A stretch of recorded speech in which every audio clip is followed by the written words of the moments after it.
তারপরে গণতন্ত্র করে, গণতন্ত্রের বুঝে না, তো কেমনে হবে?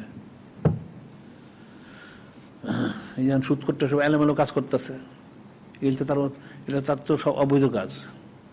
একটা কাজও তার এগুলো বৈধ না, কারণ তাকে এগুলি করার কোনো অধিকার দেওয়া হয় নাই।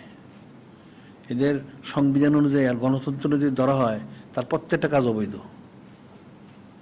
এগুলো জানে না, এই যারা গণতন্ত্র, এই মূর্খগুলি তো জানে না, এরা দলমত করে।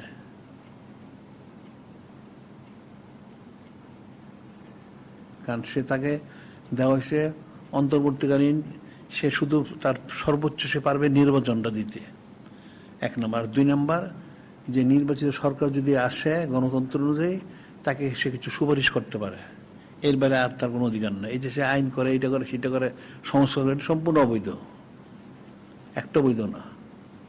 চুক্তি করে, সব এগুলো অবৈধ।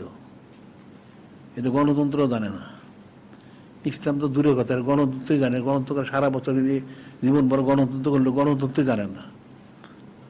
ওই ওলামায়ে সুরা যেমন দিন ইসলাম জানে না, এর বাইরে গণতন্ত্র জানে না।